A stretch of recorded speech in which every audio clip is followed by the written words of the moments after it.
The climax of the story is here, Death of the Palace. We're on page 703. This is part 2 of the Odyssey. Although Odysseus is ready to reclaim his rightful kingdom, he must first confront more than 100 hostile suitors. These men had already planned on killing Telemachus. Now that Odysseus is back, what's to stop them from killing him and then taking what they actually want, his throne? There's 100 of them, and only one of Odysseus. Well, of course, there's Odysseus' experience. He's not been laying around in a castle feasting and having a party nonstop for months at a time. He's been fighting the sea, fighting monsters, fighting in the war. He is prepared for this. Plus, you gotta remember, Athena and Telemachus are on his side. The first one Odysseus picks out to die is a man called Antinous, Antinous. All throughout the story, Antinous has been the meanest of the suitors. He is the ringleader. He is the head bully. When Odysseus first showed up in his beggar costume, Antinous took a stool and beat him with it. He ridiculed the beggar. He made fun of him.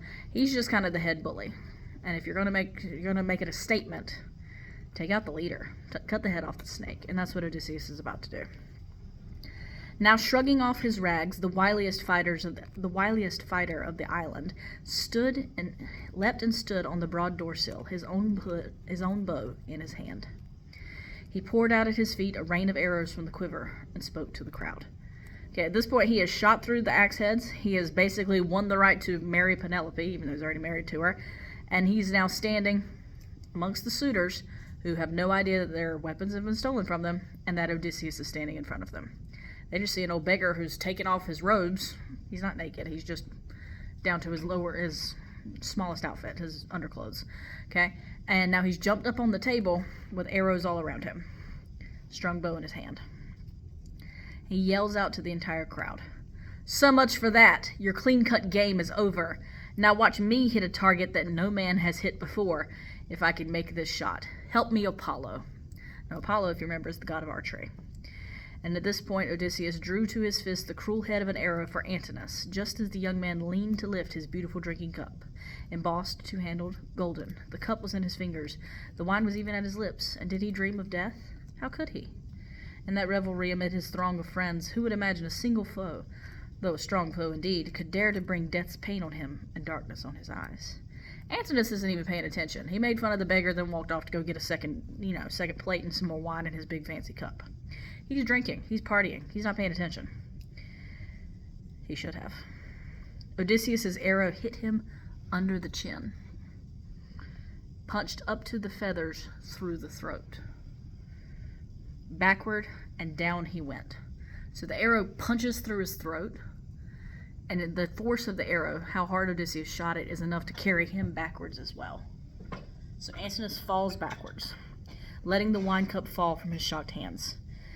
Like pipes, his nostrils jetted crimson runnels, blood shoots out of his nose, a river of mortal red, and one last kick upset his table, knocking the bread and meat to soak in dusty blood. He knocked his plate off, and it lands on the dirt, on the floor next to him, and it's already starting to soak up his blood because it's shooting out of him. Now as they craned to see their companion where he lay, the suitors jostled in uproar down the hall, everyone on his feet. Wildly they turned and scanned the walls in the long room for arms, but not a shield, not a good ashen spear was there for a man to take and throw. So they see their leader, their head favorite bully guy, fall down dead, arrow in his throat, and their immediate reaction is, get weapons and go attack who's attacking us. Except there are no weapons. Odysseus already took care of that. Clever, clever Odysseus plans ahead. So all they could do was yell in outrage at Odysseus. "Foul to shoot at a man! That was your last shot. Your own throat will be slit for this. Our finest lad is down. You killed the best on Ithaca. Buzzards will tear your eyes out." All these different men are shouting at the beggar who just shot their friend Antinous. For they imagined, as they wished, that it was a wild shot, an unintended killing. Fools. They thought Odysseus just got a lucky shot off. This beggar got a lucky shot off and managed to kill their friend. They were fools, not to comprehend that they were already in the grip of death. But glaring under his brows, Odysseus answered, "You yellow dogs, you thought I'd never make it home from the land of Troy? You took my house to plunder, twisted my maids to serve your beds. You dared bid for my wife while I was still alive. Contempt was all you had for the gods who rule wide heaven, contempt for what men say of you hereafter. Your last hour has come. You die in blood. And with these words, he's proclaimed who he is. I am the rightful king. You have moved into my house. You're trying to marry my wife. You are a disgrace.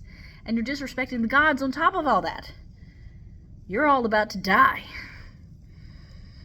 As they all took this in, sickly green fear pulled at their entrails, and their eyes flickered, looking for some hatch or hideaway from death. But there is no door out. Eurymachus alone could speak. Now, this is not Eurylochus from the trip. Remember, Eurylochus died after the Cattle of Helios. Eurymachus is just the sweet talker of the group. He's going to be the spokesman now that Antinous is dead. If you are Odysseus of Ithaca come back, all that you say these men have done is true. Rash actions, many here, more in the countryside.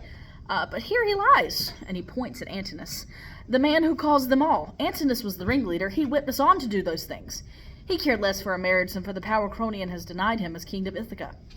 For that, he tried to trap your son and would have killed him. He is dead now and has his portion. Spare your own people. So, sweet talker, Eurymachus is like, you're right. Crimes have been committed, Odysseus. You're totally right. And you're right to be angry, but the guy you should be angry at is the one you just killed. It's all his fault. It's just him. He's the only one that did all the bad things. So he's pointing fingers, trying to save his own neck and the necks of his friends. As for ourselves, we'll make restitution of wine and meat consumed. We'll pay you back for everything we drank and ate that was yours. And add, each one, a tithe of 20 oxen with gifts of bronze and gold to warm your heart. We'll even pay you extra interest. Meanwhile, we cannot blame you for your anger. We're so sorry. We'll pay you back, we promise. Don't kill us. I'm on page 705. Odysseus glowered under his black brows and said, not for the whole treasure of your fathers, all you enjoy, lands, flocks, or any gold put up by others, would I hold my hand, would I stop this. There will be killing till the score is paid. The only payment I'm accepting is your lives, your blood. You forced yourselves upon this house. Fight your way out or run for it if you think you'll escape death. I doubt one man of you skins by. He has now said twice, I'm about to kill all of you for your crimes. Telemachus joins his father in the fight. The two of them are helped by the swineherd and the cowherd, Eumaeus and Philodius. And now the suitors, trapped in the hall without weapons, are struck right and left by arrows, are hit by Telemachus' sword, are hit by the staves of the shepherds. And it's righteous anger and righteous vengeance, and they're killing all of them, and there's nothing the suitors can really do about it. They're all just dying on the floor. They do start to fight back, as any cornered rat would, but unfortunately for them, Odysseus does have backup. Godly backup. At this moment, that unmanning thundercloud, the Aegis, Athena's shield, took form aloft in the great hall. The suitors are dying, and all of a sudden another thunder, and they look up, and over on top of the ceiling, where they can see it looking down at them, is formed in, like, out of mist, out of nothing, the shape of the Aegis, Medusa, pressed into the shield of Athena. Okay, Medusa, even when it's not her turning you into stone, is one of the most feared figures of ancient Greece. Her shield was said that it could paralyze anyone who came near. When the suitors look up and see the face of Medusa, the symbol of Athena, glaring down at them, clearly angry with them, it drives them mad with fear. And the suitors, mad with fear at her great sign, stampeded like stung cattle by a river when the dead shimmering gadfly strikes in summer, in the flowering season, in the long-drawn days. After them the attackers wheeled, as terrible as falcons from eyries in the mountains, veering over and diving down with talons wide unsheathed on flights of birds, who cower down in the sky in shoots, and bursts along the valley. But the pouncing falcons grip their prey, no frantic wing avails, and farmers love to watch those beaked hunters. The comparison here, the epic simile here, watching just this group of 4 men completely destroy this army of suitors. It's like watching a helpless little sparrow against a hunting falcon. There's no chance of survival because Athena is making them lose their minds. They can't think clearly enough to fight back well, and Odysseus has no pity left in him.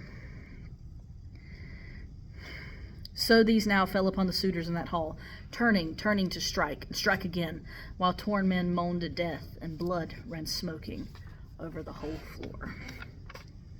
And that's the end of Death at the Palace. All of the suitors are dead now.